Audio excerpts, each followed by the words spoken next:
This show is part of the Tulsa History Series and is made possible by Bank of Oklahoma.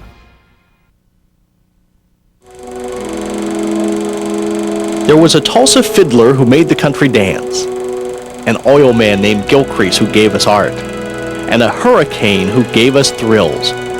Tulsa's had the ugly, the beautiful, and the charming. Old film clips take us on an exciting ride through Tulsa's past. We'll start in the 20s and move through the 60s. We'll see the bizarre and the famous. We'll greet old friends and make a lot of new ones.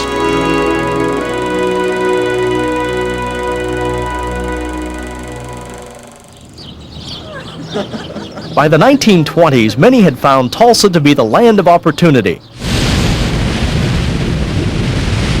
Black gold was making Tulsa rich. The city got the name Oil Capital because so many petroleum companies were headquartered here. The city was bustling with people who had come seeking their fortune. Oil wasn't in Tulsa, but was all around the city. West was the Glen Pool, the richest oil field in the world. And in West Tulsa was the largest refinery, called Mid-Continent. Tulsa was second only to New York in financing oil field operations. Those who made wise deals made a lifetime of wealth in a short period. Tulsa was a town of great prosperity, yet much of the nation didn't know too much about what was happening here. The image of Oklahoma was still one of tumbleweeds and teepees. So booster trips were organized. Business and community leaders would rent a train, hire a band, and head to the Northeast to brag about Tulsa. Even Will Rogers went on one of the trips. It's an interesting concept to think that individual citizens within a community become responsible for the development of the community. And boosterism was almost like a religion in the city of Tulsa for many, many years. You were a Tulsa booster or you were not a Tulsa booster. Someone with the Booster Club took movies as they traveled to the big eastern cities. The club would hit all the important sites, pose for a lot of pictures, and never stop promoting Tulsa. They got into parades too. They met presidents. For example, the 1919 trip, they stopped at the White House and met President Hoover. The 1926 trip was noted because they had a parade down the main street of Cincinnati, and it rained and rained and rained and rained, and everybody commented about how gutsy those Oklahomans were to be out there marching in the rain to promote their city. Well, one thing that hasn't changed in Tulsa is that summers are scorchers. In the 20s, before air conditioning was everywhere, people cooled off in streams and creeks. The woman who gave us these movies of Spavinaw Creek says it was just about the best watering hole in eastern Oklahoma. People were also enjoying water sports at Mohawk Park. There was a national speedboat race held up there. Also at Mohawk Park, polo matches.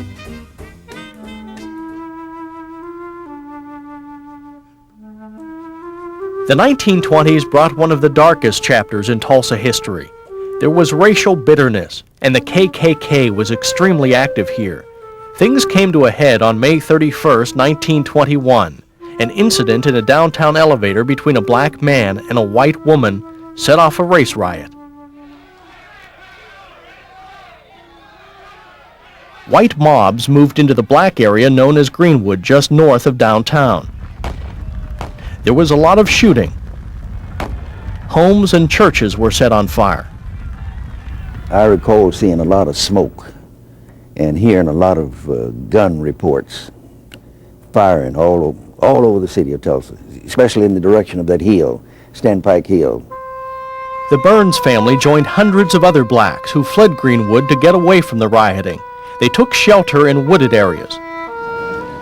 After a night of fighting, the National Guard came in to restore peace.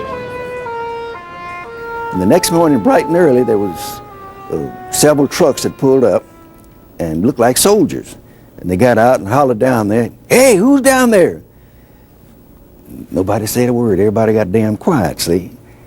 They hollered down again, if you don't say something, we're going to shoot down there. Then all of them spoke up. Hey, we just down there. We just trying to get out of everything. We're not involved in the shooting.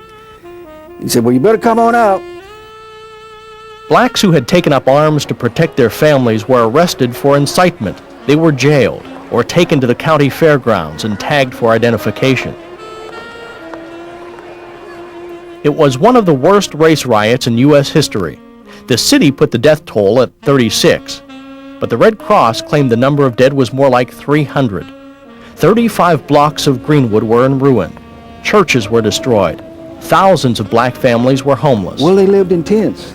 Once all the homes were burned out, renegades whites walked down the street and they picked houses at randoms, to burn. And so that put people out of a place. When they came back from the country, they had no place to live, so they got pyramidal tents and put them up. Greenwood would bounce back, though. Many years after the riot, the area prospered again. It became known as America's Black Wall Street.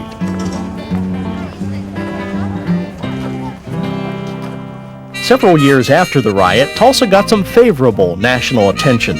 At the 1926 Miss America beauty pageant in Atlantic City, all eyes were on 18-year-old Miss Tulsa, Norma Smallwood. She was born in Bristow, and her whole life people raved about her natural beauty. At 5'4", 118 pounds, Norma was the first Oklahoman to be crowned Miss America. When she returned to Tulsa, thousands of excited Tulsans jammed the train station to greet her. Smallwood would marry rich oil man Thomas Gilcrease, a marriage that ended in bitter divorce. Incredible flying machines were filling the skies in the 20s, and Tulsa's most active airport then was McIntyre Field at Admiral and Sheridan. In September 1927, spectators packed the place for a glimpse of the most famous pilot. Charles Lindbergh was coming here for the big oil show. Joseph Clyde Clements of Okmulgee was 12 years old back then and was the winner of a Lindbergh essay contest. Well, I said how great he was, and I hoped that sometime I would do as well, not that like he did, but if I could just live a good life. And he brought to us that we knew that aviation was going to be the thing. At 12 years old, I could see that. I could see the future, and I knew that we was starting a new generation. Clemens' prize was a ride in the car with Lindy during a Tulsa parade. Look closely and you'll see him. He pinned a little medal he'd give to me, put on the lapel, and we passed one place in the parade there where there's some boys run out there with Eskimo pies and just throw the whole bunch in, and he gave me one to eat on. I thought that was great. But he was something else. He was really a hero. A phenomenal foot race came through the city in 1928. Tulsan Cy Avery helped organize the International Transcontinental Race. It was an idea to raise publicity for the recently completed Route 66. Men would run the entire stretch of the Mother Road, from Los Angeles through Tulsa and into Chicago, then take another route to New York. Everyone was calling this wacky race the Bunyan Derby. Tulsans filled the streets to watch. Every town they went through the Mojave, over the mountains, across the Southwest, into Oklahoma, there were headlines in every single newspaper. There were radio broadcasts. You should see the headlines from the papers back then. They were war type. The runners are coming, the Bunyan Derby, and so forth. It was just a great event. Schools were let out so the children could go down and root for their runners. 275 runners began the race in Los Angeles, but blistering heat forced many out by Tulsa, and only 55 would cross the Bunyan Derby finish line in New York. And the beauty of the whole thing for Route 66 for Oklahoma was that it was won by an Okie, Andrew Hartley Payne, number 43 on his singlet, that Cherokee farm boy who had to borrow the money to enter the race. He won it all, the whole enchilada, $25,000, $1928, paid off his daddy's farm, and became a hometown hero.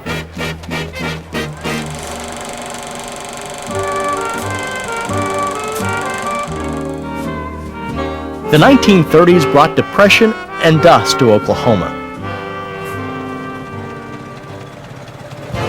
It was also a time that oil man William G. Skelly was doing great things for Tulsa.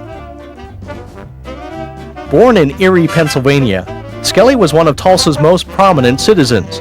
The millionaire kicked in a large sum of money for a new stadium on the University of Tulsa campus. In October 1930, TU opened its $300,000 football field, Skelly Stadium. I think that the reason the stadium was built because of his interest in youth. Absolutely, it was his interest in the young man and the youth of our nation that ought to have a place where sports could be demonstrated, because he basically loved prize fights. And he would go out of town to attend a prominent prize fight, but he took football at its stride, and but basically that's why the stadium became a part of his life. TU used to have to play its home football games at McNulty Park downtown, but now the university had its own stadium right there on campus. And it's my memory, and this is that he had a special box from which he could view the games. But he would do this. He would call up some of his friends and he'd say, "Who's going to win the game tonight?" And they'd say, "Well, Mr. Skelly, I really don't know." And he'd say, "Well, I'll tell you who I think's going to win it." And he would pick out who he thought was going to win the game. He loved his affiliation with that stadium. Well, TU students got something else to cheer about in the early 30s, a brand new fight song. A local businessman put up $25 in prize money to encourage people to write a song for the university. One of those who entered was a sophomore, Ben Henneke. My mother came home and said, "You can make that $25 just as easily as anyone else." So the prize was what caused me to write the TU song, no question about it. The prize and my mother beating on me. Ben Henneke's Hurricane Spirit won, and he got the $25. I was going to college. My mother was working. My dad was being a victim of the Depression, working sometime, not working sometime. So I was responsible for cleaning the house. Every Saturday I ran the vacuum cleaner on the, and that sort of thing. And so I would work on the song as I ran the vacuum cleaner. And the rhythm of the song I wrote is just the same rhythm as the push with the vacuum cleaner and pull it back, push and pull it back. Down the field to victory, on Tulsa on. Fight for university, battle on and on. To this day, the song is TU's signature. Hurricane Spirit is played by the band at football games. As for Ben Henneke, he went on to become a professor at TU, then its president. The music of Bob Wills spanned many decades, but he came to Tulsa in the 30s, so that's where we put him. After stints in Waco and Oklahoma City, Bob Wills brought his band to Kane's Ballroom in 1934. KVOO Radio put their concerts on the air live, and the station's strong signal carried Wills' music across the country. For decades to come, Bob Wills and the Texas Playboys were the kings of Western swing, a music form that mixed fiddle tunes with jazz, the blues, and pop. His career went far beyond Tulsa, but Kane's Ballroom is still regarded as the home of Bob Wills and the Texas Playboys. We went back there with two who played for the band in the 1930s, rhythm guitarist Eldon Shamblin and drummer Smokey Dacus. He gave you that desire to play. Very few people are capable of doing that, to set a band on fire, But Wills was one of those guys. He'd walk on that bandstand, that band would just start clicking like charms. He was a master psychologist. Yeah, he sure was. Leon McCullough made the expression one time that he'd make you want to play more than you could play. Yeah, right. He made you want to do that. Kane's was the site of hundreds of Bob Wills concerts in the 30s and 40s. The band played a lot of other places, but their dances and broadcasts at Kane's are legendary. The music made people dance and forget the dust storms and depression. This thing would be packed solid people. You couldn't even, if they was dancing, you couldn't even see them dance. It was so crowded. They didn't even have room to dance. But this thing was, we had what, 3,000 people average for the, you put 3,000 people in here. And if you put 1,200 in here, you got a crowd. You put 3,000, we had average of 3,000 for those nights. County Clare, we love it, we're crazy about it. In 1943, Bob Wills left Tulsa for California, where he did a lot more recordings and appeared in some movies like Take Me Back to Oklahoma. Wills was never as successful in movies as other singing cowboys like Gene Autry and Roy Rogers, but the Western swing sound that he pioneered remains popular today. My heart lies a melody, a song of old San Antone, where in dreams I live with a memory, beneath the stars all alone. It was there. Years after Bob Wills' death, his devoted followers still return to Cain's for annual tribute concerts. They come back to remember and to dance to the music of former Texas playboys.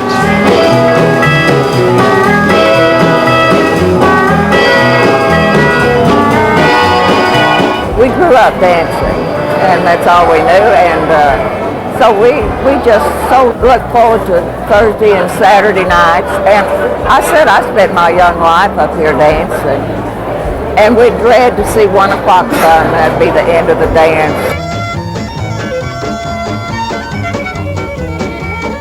We had a great life, you know, I mean, when you think about it, we got to do so many things that a lot of people would just love to have got to do. But 37, 38, and 39, we were the highest paid band in the United States, and I'm talking about Phil Harris and all the big bands. Yeah, right, that's right. It was, boy, he was hot. But now you're gone, I don't worry, 'cause I'm sitting on top of the world. Yes, the world. Tulsa had another brush with show business in the 30s. Thousands gathered outside the Ritz Theater in 1935 to welcome the MGM Motion Picture Company, which was here scouting for new talent. Mayor T.A. Penny opened the ceremony. And I want to wish you luck, and I want to extend the city's congratulations to the winners in this contest. 1,000 Tulsans applied for screen tests. MGM selected 4 women and 3 children to perform for MGM cameras. One of the lucky 7 was Doris Donovan, who had some show business experience. Doris now goes by Judy Dale. They gave us regular movie scripts, and from each one from a different picture. And then we came back the next day, and on the stage with the audience there, they got in on all of this, with the audience there, we did this scene from whichever script we had. Mine was with Myrna Loy, with Clark Gable and William Powell, and from Manhattan Melodrama. Sworn duty, could you put yourself in Blackie's place? Could you apply all your fine and honorable rules to yourself? Punish yourself as calmly and completely as you have Blackie? I don't think you could, Jim. I know you couldn't. It's embarrassing. I was kind of glad I wasn't there the next week when they showed it. Because, well, it was fun, you know, but the makeup was real heavy, but it was fun. I was glad to see it. One of the children who did an MGM screen test was Donovan's niece, Gloria Ann Wilson. Look, look, looky, here comes Cookie, walking down the street. Well, the potential was there, but none of the Tulsans got a movie contract with MGM. Judy Dale continued in show business, singing all over the country with top bands. But she hasn't forgotten the day she auditioned for the movies. It was fun because everybody was interested in Hollywood and stars. I know I wanted to be Clara Bow so bad I could taste it. I loved it. And I wasn't anything like Clara Bow. Perhaps the largest birthday party ever thrown in Oklahoma was in 1939. It wasn't in Tulsa, but just north in Bartlesville, and many Tulsans attended. It was the 66th birthday of Phillips Petroleum founder Frank Phillips, one of Oklahoma's most important figures.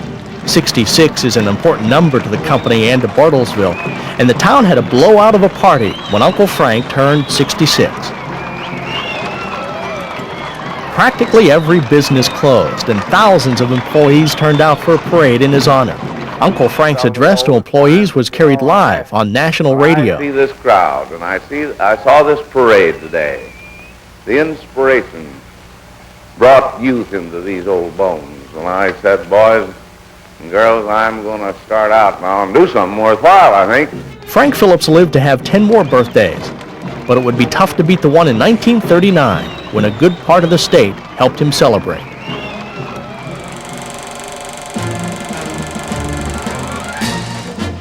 The 1940s brought war. Tulsa played a role in the fight. Voters supported a bond issue to pay for a large factory near the airport where Douglas Aircraft would build A-24s and A-26s. The plant, Air Force No. 3, was huge. The plant was said to be the largest building that existed in the world. It lasted as the largest building until a similar plant was built in Fort Worth, Texas. And Texans, being Texans, were determined that the largest building in the world was going to be in Texas as opposed to Tulsa, Oklahoma. So they simply added a foot onto each one of the dimensions of the building that they built, and the title of largest building moved from Tulsa to Fort Worth. Across the country and in Tulsa, women went to work in factories. Just about anybody who wanted to work could find it at Douglas, building bombers. As many as 22,000 people were employed there, many of them women whose husbands, fathers, and boyfriends were off fighting. These women became known as Rosie the Riveters. I worked Monday, Wednesday, and Friday, 12 hours a day for a long time. We'd work, and we didn't get off to about 8:30. I think we got off 8:30 at night when we worked 12 hours a day. And for a long time, they were really pushing on all those stuff we was making. During the war, I didn't really do, I did a lot of different things, but it was practically the same. You know, I mean, if you could screw a bolt, screw a nut or something like that, put a bolt in and things, but you had nowhere to put them. That routine was interrupted in 1943 when President Franklin Roosevelt paid visit to the Douglas workers. Tulsa, Oklahoma. Plane factory 4/5 of a mile long in the middle of an Oklahoma prairie. Surprised workers greet the special guest. And surprise gift for the president. A model of our A-26 bomber. A new secret war weapon. He was in a wagon right there close to where we were all standing. We got to see him real well. I was really anxious to see him because that's about the closest I've ever been to one of our presidents. In 1945, the last A-26 that came off the line was called the Tulsa American, in honor of the people and the plant that had given so much to the war effort. Every once in a while, a tank would show up downtown. It was a promotion for the sale of war bonds, and rides would be given to little kids. And men in uniform were all around too. The auxiliary club at Philbrook Museum would entertain the military. On Sundays, the bus stops would be crammed with GIs from Muskogee, from Gruber, from Okmulgee, from Joplin. People would, when they went to church, would stop at these bus stops. You literally picked up GIs on the corner who were just lonesome as all get out and took them with you. The war changed just about everything, including college football. Some universities quit playing during the war years, but Tulsa University elected not to, and the early 40s would be among the most successful in school history. During the early 40s, TU's coach was Henry Franca. He loved teaching fundamentals, and there was a lot of talent on the Hurricane squad.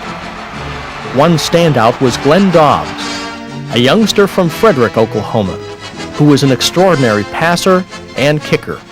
My mother was a tennis champion and Daddy was quite a good baseball player, so I inherited that natural coordination and instinct from them.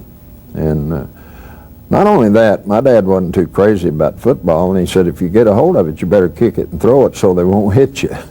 And so I learned how. The early 40s were memorable years at TU. There were 5 straight postseason bowl appearances.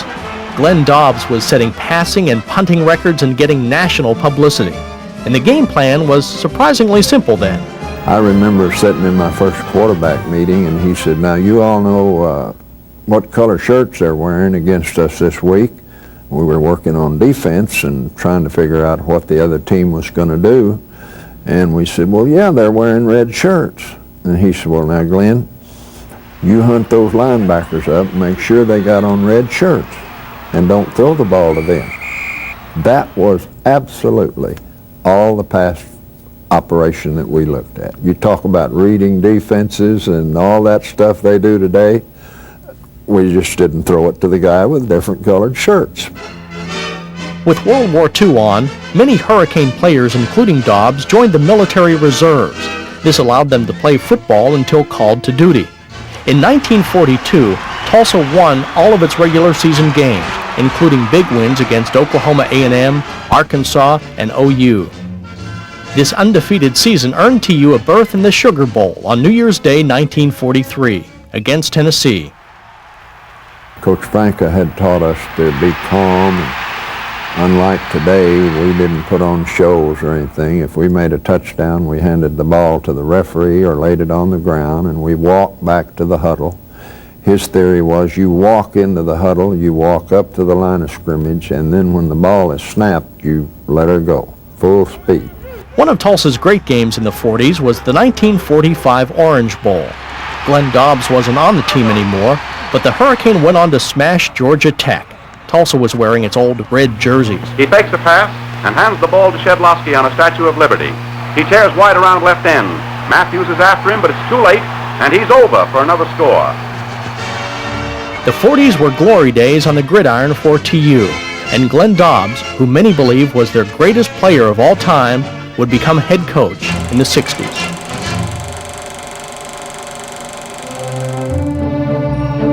Well, in the 1950s, downtown Tulsa was booming. Oil companies had headquarters there, and everyone was going there for movies and dining. A lot of that's missing downtown today.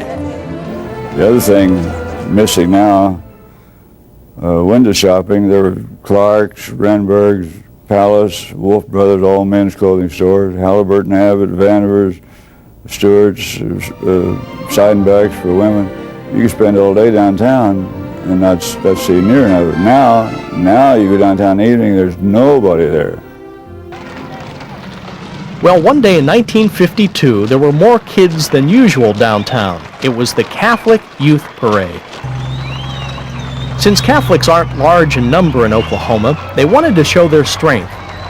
6,000 kids from across the state converged on Tulsa in May of '52 for this parade. At that time, the Catholic youngsters would feel kind of downgraded, like second-class citizens and that type of thing. And so this would get them all together, and they would realize that there are more of them here in Oklahoma than they even dreamed. And they'd go back home all filled with vinegar and all types of things and be in good shape. Students from every Catholic parish in the state were here. The reviewing stand was in front of Brown Duncan Department Store. Bishop Eugene McGinnis and other officials watched. And the people in Tulsa would open their homes, and the kids would come and stay in the homes of the people here, and they'd be here for like 2 days and a couple of nights, and never once was there anything that was unhappy happening. Tulsa University used to have these big homecoming parades through downtown. Each year before the homecoming game, the TU band, cheerleaders, fraternities, and sororities would move through town in a tremendous display of color and team spirit. These films show them heading south on Boston Avenue. The parade was to go through the downtown area district. People at work were supposed to look out the windows and get so excited that they would go out to the stadium and see the football game. Fraternities and sororities would make these colorful floats mocking TU's homecoming opponent. This year's homecoming enemy, the Detroit Titans.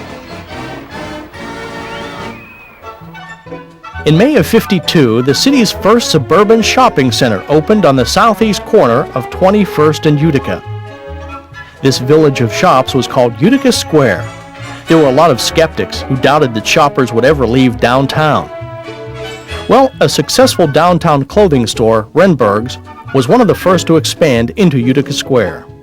Well, I remember the discussions between my family, my father and my mother, deciding to take this big risk. I mean, it was unheard of to leave downtown where the metropolitan area was at that time, and it was a gamble to get money just to, the bankers weren't even for it. Other early day stores at Utica Square included a Humpty Dumpty, a hardware store, Trippett's, and Walgreens. There was even a bowling alley called Utica Bowl. It was there about 10 years, then burned down. Miss Jackson's and Petty's sit on that land today. Tulsa got a real treasure in the mid-50s, the incredible art collection from wealthy oil man Thomas Gilcrease. Gilcrease made a fabulous fortune with his oil lease near Glen Pool, and that allowed him to pursue his passions, which were traveling to Europe and acquiring Native American art.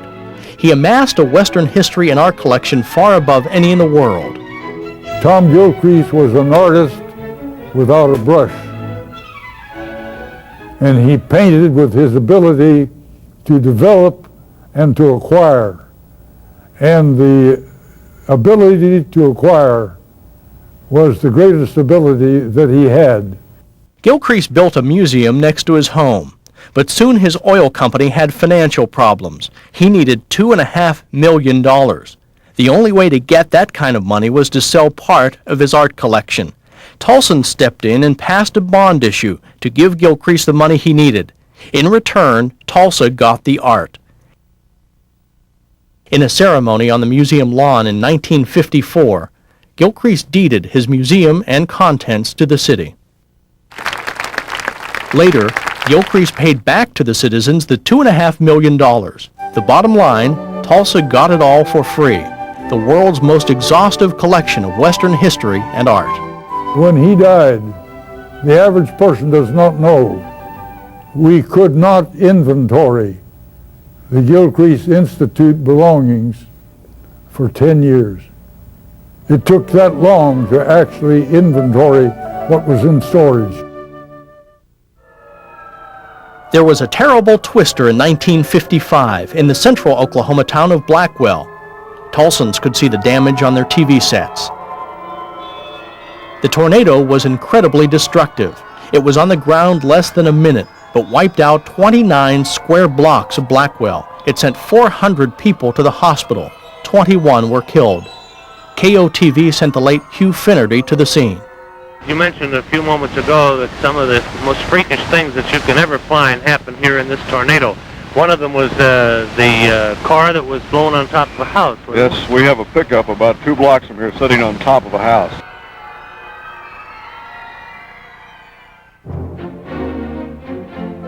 In 1957, there was a historical ballet at the Brady Theater. 4 Native American dancers, each from Oklahoma and each internationally famous, joined in Tulsa. It was the Oklahoma Indian Ballerina Festival. The 4 dancers were Maria Tallchief of the Osage tribe, Yvonne Choteau, a Cherokee, Rosella Hightower, a Choctaw, and Mosleen Larkin, a Shawnee. Each had danced for the famed Ballet Russe, but never before had these talented Oklahoma ballerinas ever danced together. We were attracted to ballet because we are American Indians. I think dance is the ideal form of expression for American Indians. It is a way of expressing ourselves non-verbally, and there's nothing more beautiful. These movies of the Indian Ballerina Festival were donated by a Sapulpa family, an historical happening in the dance world preserved forever on film.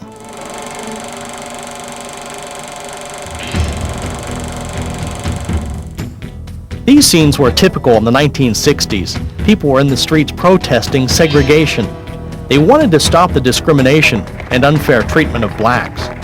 One of the most vocal civil rights leaders here was Curtis Lawson. It is time for all of us, black, white, red, green, polka dot, to wake up and realize that this nation was founded for purposes of freedom. There was not a restaurant south of Archer, for example, that the blacks could eat in. the schools were quite segregated, and those were the top issues of the day. And it's interesting how well, I guess to me it's a short period of time, 30 years, those topics are no longer that important to people. Curtis would later become the first black to represent Tulsa in the state legislature. He knew how to get the crowd fired up. For when John F. Kennedy was in the White House, we did not have to worry about a president hiding behind his ignorance or worry about the Attorney General hiding because he did not have the facts. If you hang around these civil rights movements where people make these kinds of speeches, you just make other people's speeches, you see, and you mimic other people. I was quite young at the time, but I had been exposed to some very, very good public speakers. People were marching for other things in the 60s. Shoppers were picketing grocery stores over high food prices. They felt that stores that gave out trading stamps were unfairly hiking prices on milk and bread and other food. Such very good sales. We would like to see some lower prices and some real sales here in Oklahoma. We haven't had them in so long. One housewife started baking 20 loaves of bread a day to avoid buying it in the stores. I sell it to friends that have ordered it from me since they have learned that I'm baking bread to sell.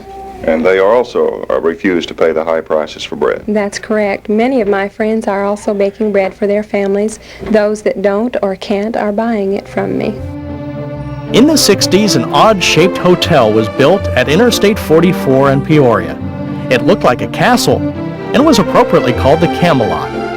It would be the city's largest and most modern suburban hotel, and it had the kind of features you'd expect at a castle, including a drawbridge and a moat, plus a swimming pool in the shape of King Arthur's shield. Considering the traveling man on the road, the king of the American public, we decided to design something with giving that type of facility. Naturally, it unfolded that the castle, the home of the king, and eventually the name of the Camelot brought about what you see here today. Guess that was before business women did much traveling. Over at the University of Tulsa, the Golden Hurricane had some really good years in the mid-60s. They had superstar quarterbacks, Jerry Rome and the late Billy Guy Anderson, and acrobatic receivers, Howard Twilley and Neil Sweeney. And former TU standout Glenn Dobbs was head coach. He demanded his players give as much in the classroom as on the field. We've got the smartest football team we've ever had. I told the admissions director they may be the losingest bunch of fellows in a couple of years you ever saw, but they're going to be one of the smartest groups of young fellows you ever saw. And I told their mother and dad, and I said, if he does good in school and stays in school and goes to class, I'll graduate him.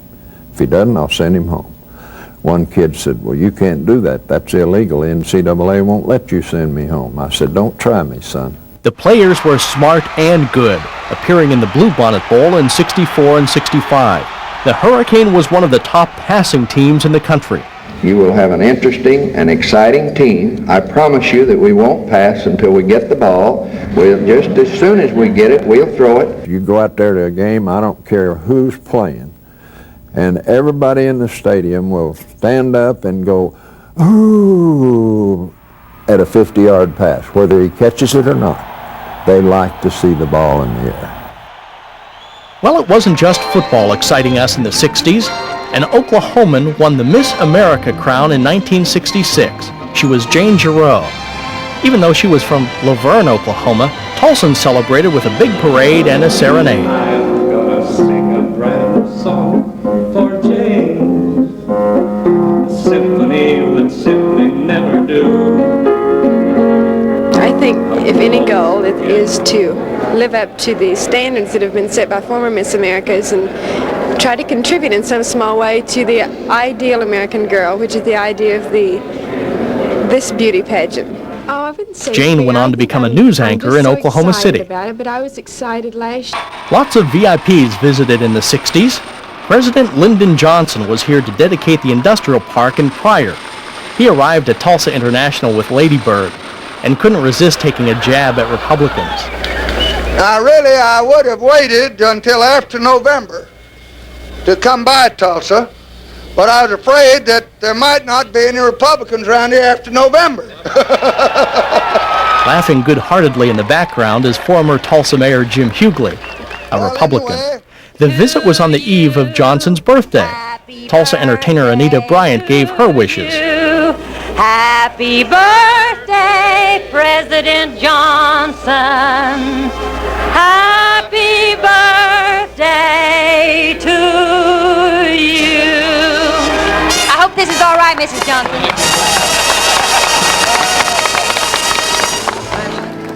New York Senator Robert F. Kennedy was here in 1968. Kennedy and Senator Paul Fannin came here to inspect conditions at Indian schools near Siloam Springs and Tahlequah. Kennedy was also campaigning for president then. I think that also there has to be a greater emphasis on the culture and the history of the Indian. I think there are programs that are moving in that direction, but I don't know whether we are moving rapidly enough. A few months later that year, Kennedy would be assassinated in California. In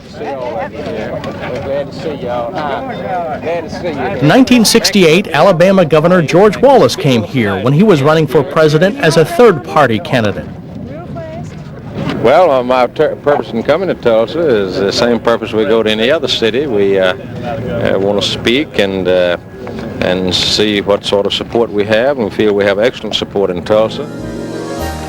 And California Governor Ronald Reagan was here in 1968 to raise money for the Republican Party and to test the political waters.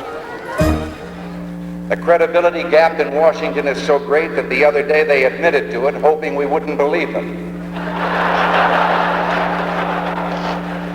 The federal government is spending $425 million a year on public relations to tell us how well off we are. Never have so few spent so much to tell us so little. Television was certainly a lot different in the 60s. For one thing, they shot news on film. And TV news was focusing on women who were beginning to take jobs previously held by men. Cameras raced out to cover a woman crossing guard at Longfellow School at 6th and Peoria. Grace, how did you come to do something like this for a profession rather than something where you could be in out of the weather? Well, because I like to be outside, and when I became a school guard, or before I became a school guard, I sold Avon, and school guard was one of my customers. She asked me one day why I didn't go apply for a school guard job since I like to be out in the cold, and here I am. And there was actually a law being considered that would force flight attendants to retire at the age of 32. KOTV conducted a stewardess on the ramp interview to determine their reaction. Personally, I think they should be retired at 32. Why? Well, about that age, girls are beginning to get tired of flying, and their attitude to the people change, and sometimes they become crabby or irritable. I think 32 is too old to be flying. It's a job for a girl between 20 and 25, maybe 27, and after that it's just too hard. You know, when safety inspections on cars began, the job was first handled by the Oklahoma Highway Patrol right there on the road. Reporter Clayton Vaughn rigged up this mock inspection of his snazzy Buick convertible. Mr. Vaughn, if you would turn on your windshield wipers, please, sir. All right. All right, sir. Now, sound your horn. All right, sir. Now we'll go to the rear of the car. Of course, TV also covered more serious stuff, like the traffic bottleneck on Riverside Drive. This is Riverside Drive at 5 p.m. It looks like a strong candidate for becoming the world's longest parking lot. Their spring training. One of the city's well-known TV sportscasters in the 60s was Mac Krieger. And the parent St. Louis Cardinals trained just a few blocks away. Mac got to interview all the local and national sports heroes. We're not going to have the power that we had a year ago, but in a way I think this is good for the fans of Tulsa, that I honestly believe that they're going to be excited and happy to see this club perform. Here he is with Dallas Cowboy coach Tom Landry. Such a good year. A lot of the folks around our area are wondering what kind of a future there is for Jerry Rome. Well, we think there's a future for Jerry Rome. He's a young fella, and most quarterbacks, until they get around 3 to 5 years experience in the National Football League, are not going to be very effective anyway. To me, the sportscasters are a lot more in-depth in the questions they ask. They get into everything. You can't hide anything anymore. And when I was interviewing people, I didn't try to embarrass them, but now the sportscasters, they seem to like to do that. Mac also did public relations for the Oilers baseball team in the 60s, so he was on the other side of interviews. That's the first I'd heard of it, and actually there's no negotiation underway between the Oilers and the Cardinals this time about it. Much of Mac's fame comes from an incident he regrets. He was fooling around off-air one day and someone made him mad. He made a certain gesture to the camera, and a director put it on the air. Mac got fired. I think my preacher's still mad at me about that. Oh, it was a terrible thing to do. You ought to know never to do that in front of a camera or say anything in a microphone. I knew better. I was just mad. Betty Boyd is another of Tulsa's unforgettable TV personalities. Girls, we're glad to have you in Tulsa. Oh, thank you. We're just real glad to be here and see the pretty blue sky and the sunshine. How has It's the the first weather we've been? seen. Bad. Real bad. Actually, Betty's career spanned 3 decades, starting in 1955 and lasting through the 70s, first on Channel 6, then on Channel 8. Her down-home style got her quite a following. I determined that my thing was not to be the glamour girl. No way. There's not enough makeup anywhere to make that happen. But I'm just kind of a home and mama type person, and I think that is one thing that made people like to watch the show, because they felt like we're just visiting. We're just visiting. She's not any prettier than I am. I could do that. Betty's show was a comfortable mix of news, weather, and community interest stuff. It was like having a friend in the living room. Everything was done live, even the commercials. Wouldn't it be nice if you could buy ham in a nice little convenient can this size? Well, you can with Wilson's More. Famous people who came through Tulsa usually made a point to appear on the Betty Boyd show. Say, how nice to have had you in Tulsa for concert. Well, thank you very, very much. And one of the nice things here is to be able to visit with you. And you're so very nice. Well, thank you. Tell me a little bit about the Lawrence Welk Organization. You've been going for how many years? I'd rather talk about you. But they wouldn't rather hear about me. I love to talk to the political figures. My favorite interview of all times, although his political beliefs were far too liberal for mine, even though I belonged to his party, was Walter Mondale. Wonderful interview. You touched on the tax thing. Anything on the horizon or in sight for this? Well, I introduced a bill for a $200 tax credit per dependent. Right now, our deduction laws work so that the richer you are, the more it means off your taxes. Many of Betty's early-day TV friends are gone now. I don't think I ever let a day go by but what I think about the Hallorans and the Cy Tumas of the world, and I do miss them, but I have a theory, Jack, and I try to remind myself of this. You never lose anything that you ever had, and I still have these people, which I think what Tulsa Memories is all about. We still have all these things to make our city grow better. And of course we have very personal interviews. You know, she's right. Tulsa Memories is about remembering people and things. We're not saying the old times were better, or that we'd go back if we could. But it's fun looking back, and to know that good memories last forever.